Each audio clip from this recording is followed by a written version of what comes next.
Hi, I'm Dom, the BCBA mom, and welcome back to my channel. This year, I had the pleasure of attending the Women in Behavior Analysis Conference in Nashville, Tennessee. Not only did I have the pleasure of attending, I also had the opportunity to present at the conference. Here's a little bit of what I presented on. I'll talk a little bit about what mentorship meant to me, but I like to compartmentalize. That's just how I roll. It's how I pack my bags and everything. So I've had supervision, or I am a supervisor, but there are some distinct differences between supervision and mentorship. For example, supervision, it is non-negotiable, right? Every single one of us in here has had a supervisor, or we wouldn't be in this program. We wouldn't be BCBAs. It's one of the primary obligations of us in order to proceed in this process. However, mentorship, you may come across a mentor, you may not. You may have someone in your corner that is pushing you towards your goal, or you may, like some of our stores, you may be out here just trying to figure it out on your own. During supervision, you have access to whatever's on the task list, and that's what you stay on. You don't deviate from what is required to pass your BCBA exam or to get the required hours. But with mentorship, I had access to the value of public relationships. I had access to what cultural humility is, and I had access to compassion and lived experiences. And we were just having a conversation with a few colleagues yesterday over dinner, and we all cringed when we said, well, sometimes I talk about my supervisee's personal life during our sessions. And we're like, no, we can't do that. That's not a part of the rules, but that's what you get during mentorship. And that is such a really big part of who we are as clinicians. We can't separate a death in the family, a birth in the family, a traumatic incident, or something that impacts the way that you show up in this world. So it's really important to understand that one is provided in one relationship and not in the other. The other thing that I realized is the duration. A supervisor, you get them for 5% of the time that you're actually doing the work, and it cannot exceed over 5 years. But what I got in mentorship was a lifetime of access and a lifetime of support and beyond, and more. And I'm sure you're wondering, well, what's more than a lifetime?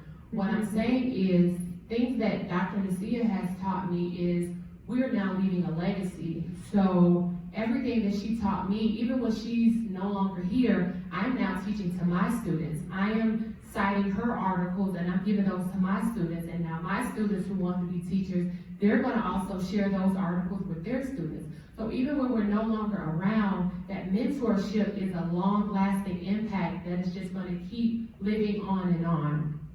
So another comparison that I thought was really dear to my heart is supervision is like motherhood and mentorship is like auntiehood. So I don't know how many of us are mothers in the room. Any mothers, right? Everyone has to have a mother at some point in their life to get on this earth. They're literally the vessel that brings us here. Whether they're still here on this earth, whether you have a relationship, we all need a mother, just like we all need a supervisor.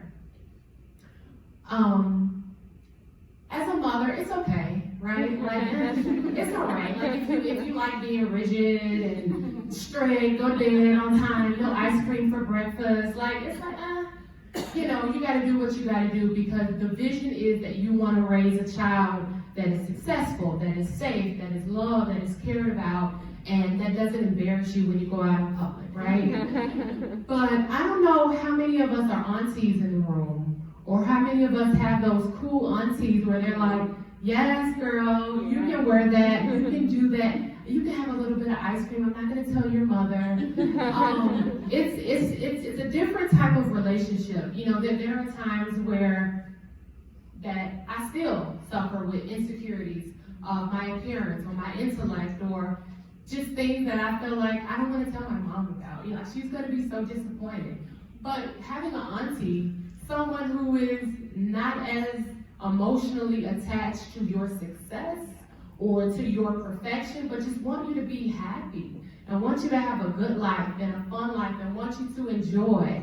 I don't know how many of you have aunties on Facebook, but I have aunties on Facebook. No matter what I post, I can post something about ABA, I can post anything. They're the first ones to comment, yes, auntie loves you, yes, please. I'm like, you don't even know what ABA is. Okay, I'll take it because that's what an auntie is for me. Somebody that's going to support you no matter what you do. So that has been my experience with mentorship. Not to bash supervision, not to bash motherhood. All of it is needed, but to discern that there is a difference. And sometimes we can't separate that. I know a lot of times we're like, nope, this has to be by the book, or the BACB is going to come down on us. But I think as we've said this, we've echoed this term, the field is shifting. The field is moving in a way where it's okay to be vulnerable. And even standing up here, I'm like, don't cry, like don't be that girl. But it's okay. I cried in almost every presentation here this week, and they're just like, your presentation, girl, you're okay. And like that's that mentorship, that's that auntiehood that we all need, as well as that supervision piece. So this is how I found my mentor. Dr. Nasia, as she mentioned, she and I worked together. We weren't even in the same department. She was in behavior analysis, I was a case manager.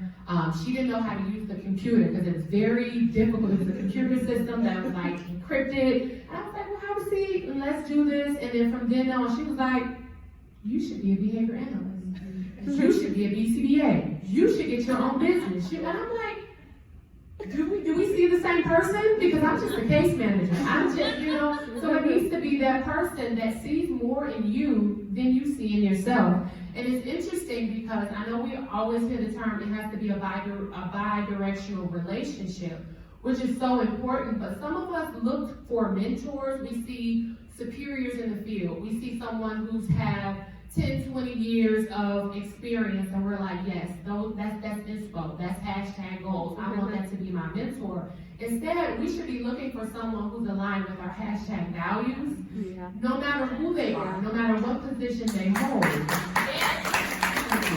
So that's how I found my mentor, being open to. That's all I have for you today, but comment below if you want the full video of the Women in Behavior Analysis Conference, including behind the scenes, keynote speakers, and more. Don't forget to subscribe. Bye. Wonderful presentation. Everyone cried, especially me. This was good. It was fun. It was hard.